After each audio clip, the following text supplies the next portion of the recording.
Vigier Anisotropy.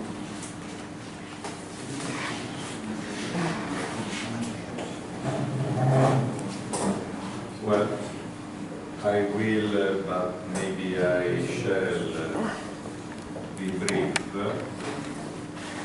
Anyway, I hope not abuse of your patience. Well, the topic is the possible signature of a physical symmetry breaking in natural laws.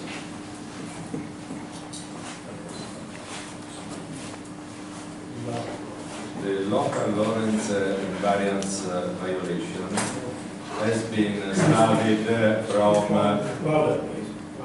more than one. Louder. Yes, more than three.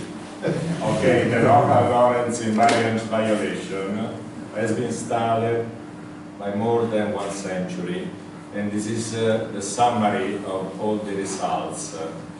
One can summarize the tests of local Lorentz invariance by this graph, showing its upper limits for violation. Up to now, after more than 1 century, we have only upper limits. Several types of experiments, measures of Morley, isotropy of the speed of light, test of time dilatation, nuclear magnetic resonance test of nuclear level, all of them give rise to 2 levels of local Lorentz invariance upper bound. So, the only one question is, these upper bounds are energy level controlled or interaction controlled? Still open. Then we performed for more than 3 years, 2 years effectively, under the budget of Italian Space Agency, an experiment aimed to test the local Lorentz invariance by an electromagnetic system. We call it Helmholtz coil experiment. We use the experiment signs. It is an experiment reproduced and repeated for more than 2 years. The last result of this experiment, when interpreted according to a privileged reference frame speed or absolute speed, gives us the drift velocity of 0.06 meter per second, which means 0 with respect to Earth or galaxy velocity. Our conclusion was no kinetic violation, no preferred reference frame. The violation of local Lorentz invariance is only directional. So it is anisotropical, if you like, is under asymmetry and anisotropy. You can see in XY plane at pi over 4 with respect to the direction of the north magnetic field, the local magnetic field of Earth. In XZ plane at 5 pi over 4 with respect to the direction of the north magnetic field of Earth, the local magnetic field. X, Y, Z plane, no violation. Let me show you.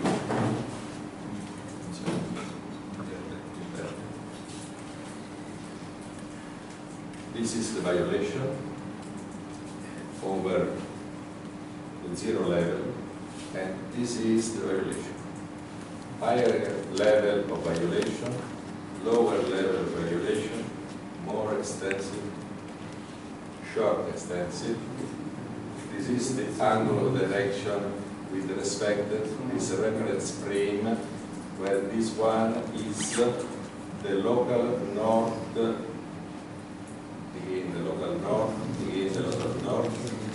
are the coordinate planes, the canonical planes, horizontal, first vertical, second vertical, and the violation was only along a direction, not in the whole space.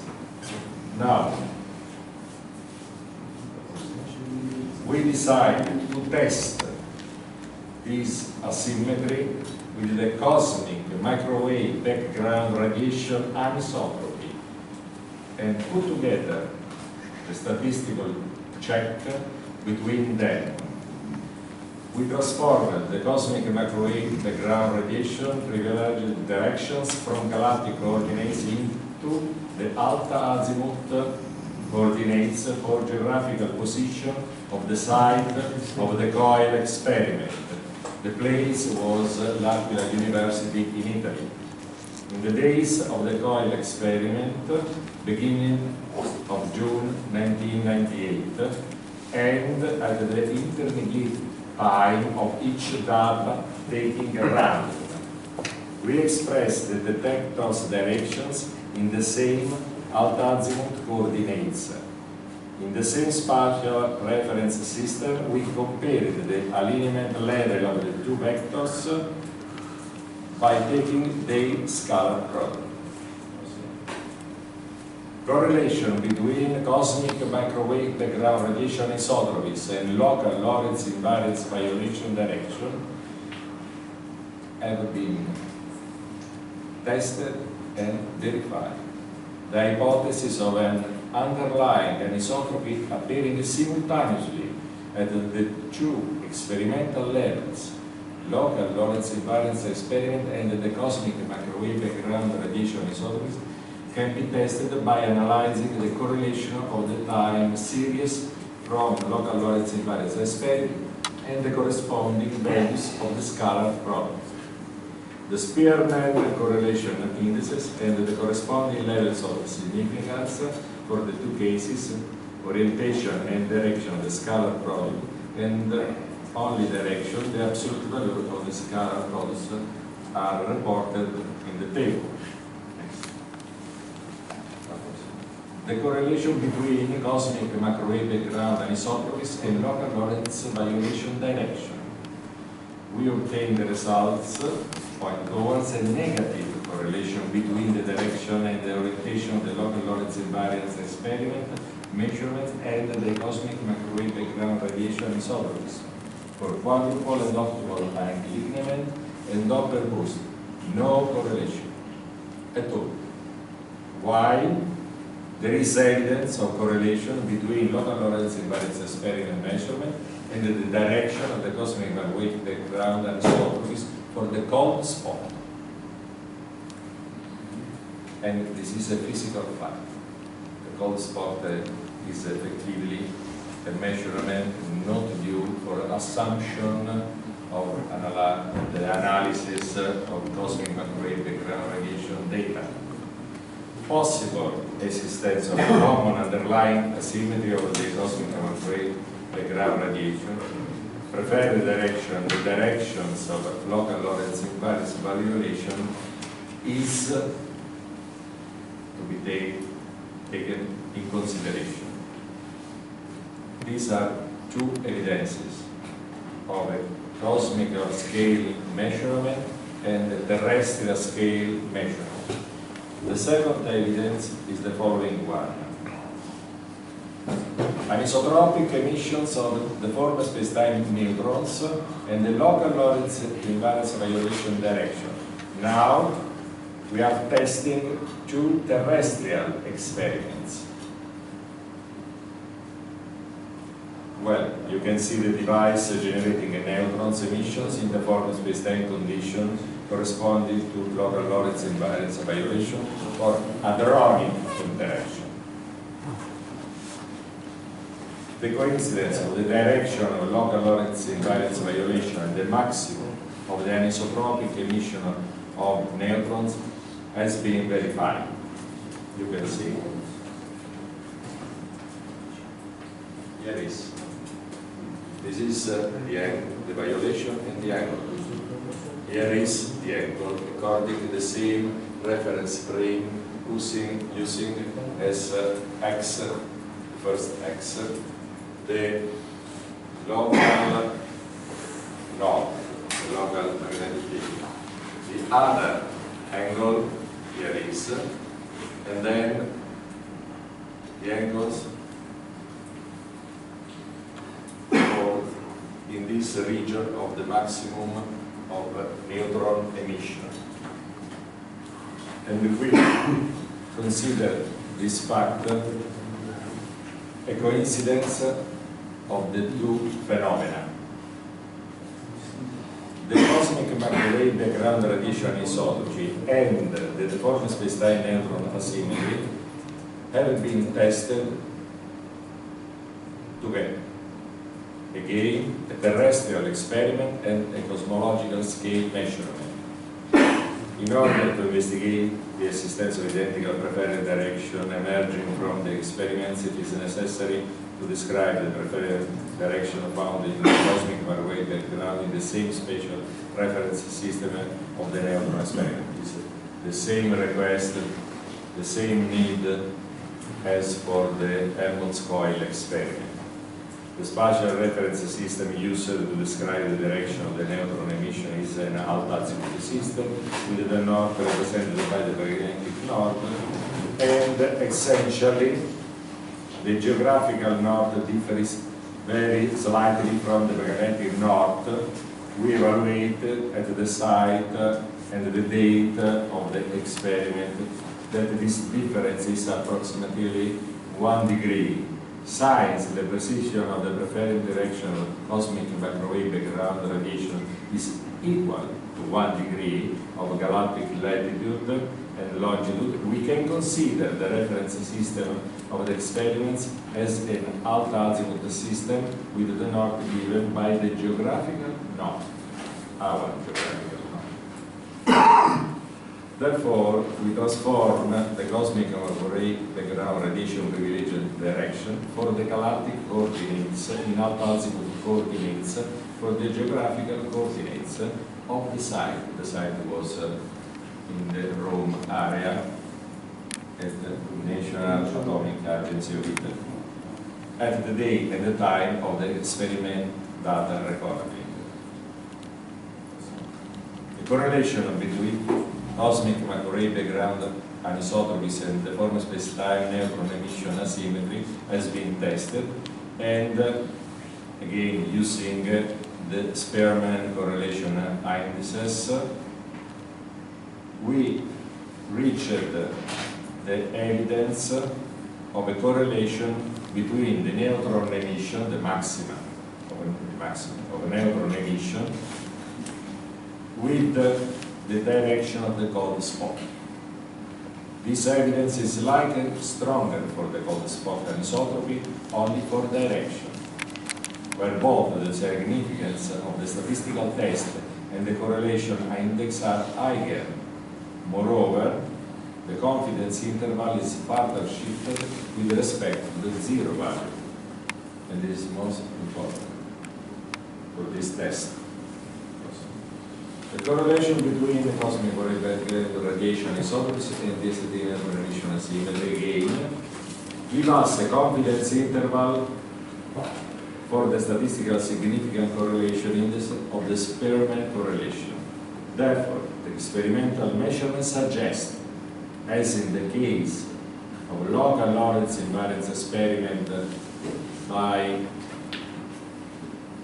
Helmholtz coil, that cosmic microwave background radiation isotopies were reproduced by nuclear emission of DST neutrons.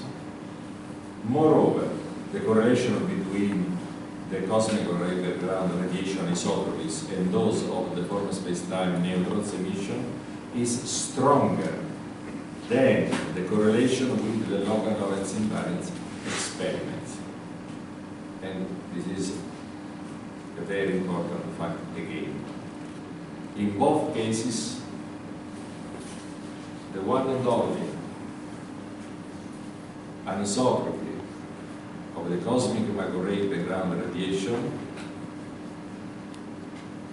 which matches with the local Lorentz Invariance violation, electromagnetic and nuclear, is the cold spot.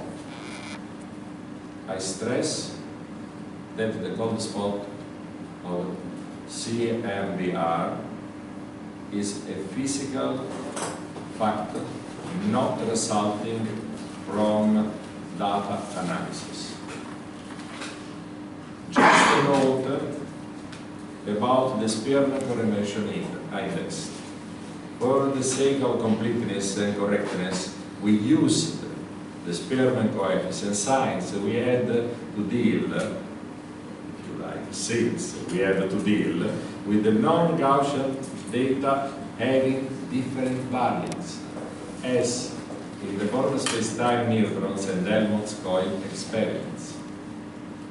They were not the Gaussian structure. In fact, this index is well suitable because it does not depend on adjustable parameters.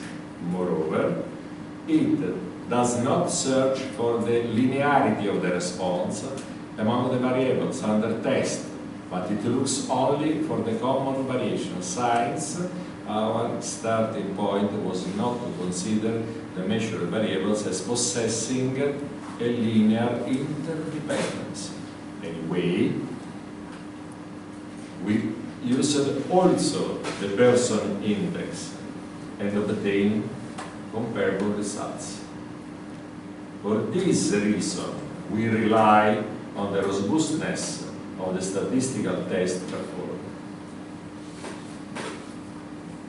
So, terrestrial scale experiments and cosmological scale phenomena have common asymmetry. It appears to exist a strong correlation between terrestrial scale experiments and the properties of the cosmological scale phenomena. I mean, asymmetry in local Lorentz violation, anisotropy in the form space-time network emission, both correlated, and anisotropy in the cosmic microwave background radiation, the cold spot, related to each experiment separately. So we have a triangular coincidence, neutrons with the coil, I mean electromagnetic test with the nuclear test, and each separately electromagnetic test and the cold spot, nuclear test and the cold spot. Conclusions. Despite the well-grounded Copernican principle stating that Earth is not a privileged observation point in the universe, a deeper revision is needed in the sense that the Earth is neither a privileged point nor a non-privileged point of observation in the universe. We deem Earth as a point of observation conditioned by natural laws themselves. In this sense, in describing nature, we do not need the spontaneous symmetry breaking, since we do not need any symmetry breaking at all, in fact. We no longer need the spontaneous symmetry breaking. We no more need the symmetry breaking. We do not need the symmetry at all, despite her usefulness in solving the mathematics of physics. The Noether theorem Dochet, Science 1918. But, according to the old song, all we need is Lorentz violation and to understand the underlying asymmetry in the natural laws of interactions. If you like, in a more cautious way, simply the law of nature are already endowed with their own asymmetry. Thank you for your patience and Thank you very much. Yes. What is the direction of the symmetry you found? If the direction is the pole, you have the pole there, the asymmetry. What is the angular direction in cosmic coordinates? What is there is a direction of asymmetry. You found a place where there is asymmetry. Because you are saying that the local, the violation of the Lorentz Invariance is in a particular direction. In what direction is that violation? What is the direction in cosmic coordinates? In the Just a moment. Questa qui.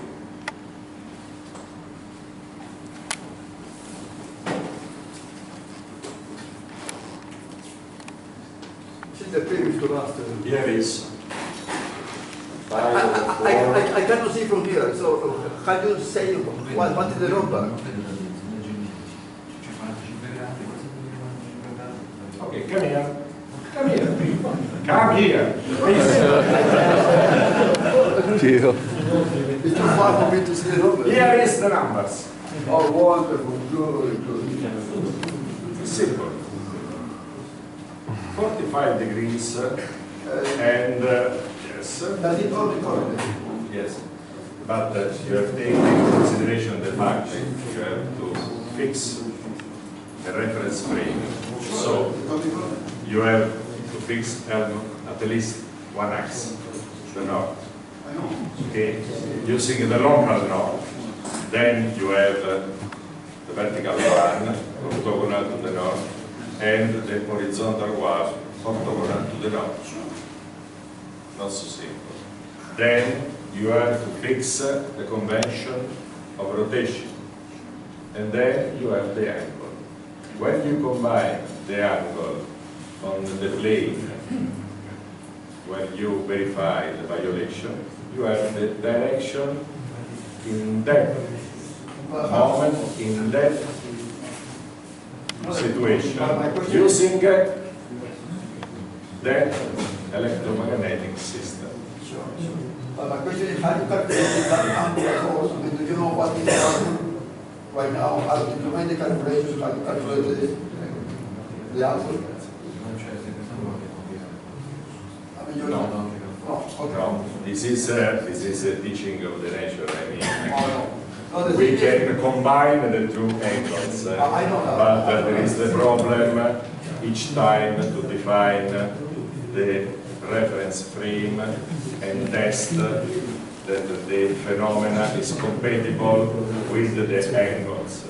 No, I ask you the question because there is already a standard way of doing that in cosmic coordinates. If you have cosmic coordinates, you have a particular direction, you go to the Aries constellation, and from that one, you take that as a basic line, and you go in the astronomy, standard in astronomy, particular direction, and you do it. I am asking this because I made some calculations for violation of the microscopic experiment, and it seems that the direction you are showing there is something that I already reported in San Diego, and then in China, in two particular directions that look very much the same. This is what I'm asking because I can already, and I have the calculation already in cosmic coordinates. So perhaps what we can do is perhaps to do that in cosmic coordinates, and that will be, you know, I would love to see that.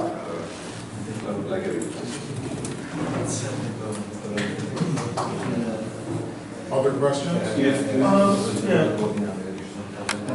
One question. One quick question. Well, I know this experiment, but we preferred to avoid any confrontation with the other experiments due to the fact that each one have to decide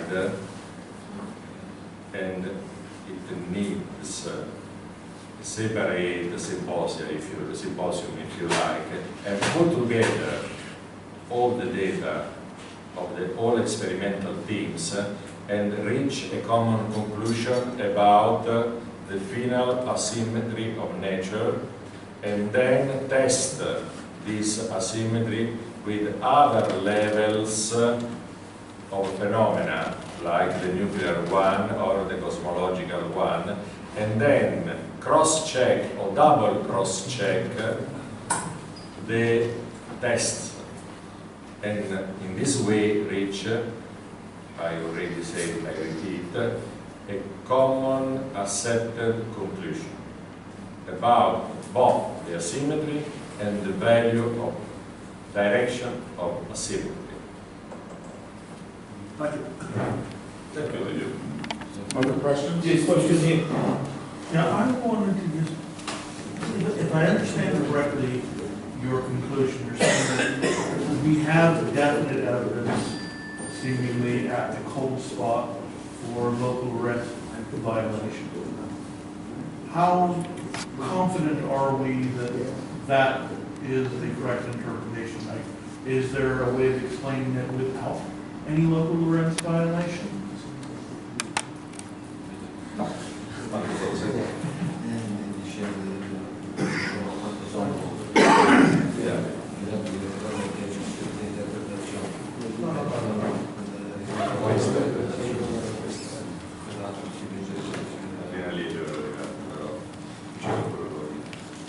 Well, first of all, it's a statistical problem. We use two ways of statistical test. Two indices, the person with the Gaussian hypothesis and the Spearman with no Gaussian hypothesis. Solved this problem, the statistical problem, the other interpretation are people free. I mean, for this reason, I told to the colleague just 4 minutes ago that we need to collect together and put together the results and reach a common decision and a common interpretation. Our interpretation is according to the fact that the cold spot is a matter of fact, not of a computer. Science, for instance, the octupole anisotropy, cosmic microwave background radiation, or other anisotropies resulting from data handling by computer. Then, the real fact is that everything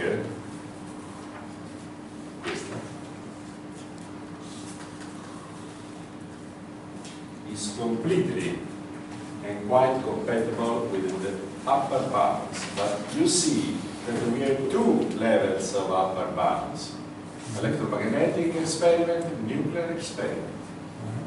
And this is the problem, to reach a conclusion of a common interpretation. The problem is the local Lorentz Invariance violation is driven by energy throughout the interaction or belongs to the interaction at a different energy. It's a strange situation. We have to solve both problems. I mean, collect the data of the other evidences and decide the response to this problem. We answered interaction by an energy-dependent method, obviously. Other people can or could give other responses. It's evident. As I told to another colleague, science is a dialectic process and a critical process, following discussion and criticism to reach a common conclusion. Then the majority likes the conclusion and we have a democratic decision. And this is science. And everybody contesting this science is at least heterodox or heretic. This is the problem of science. Another question. Thank you. First, a comment on your proposal to put all this data together in a common conference. I think that would only be sinful of in German. Make sense if you also have a bigger Smalley experiment in performed in lower space orbit. My prediction is that in lower space orbit you will have a deviation. My second, actually that was a comment, my second question is if you project the velocity vector of our solar system onto the CMB, where would that point to on the CMB picture? Would that be near the cold spot, or will that be somewhere else?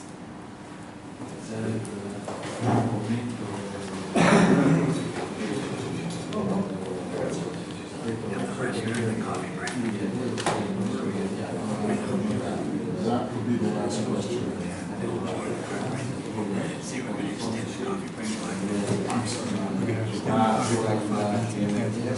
A reverse process, you mean? Not the cold spot direction, taking the alt-azimuth reference frame and the time and the data. Okay, according. Now, if you look at the CMB, it's got a center. Okay. That center is most probably Earth-centric. Now, if you put that plot the CMB from the project onto the picture of the CMB, we point where the solar system is moving to.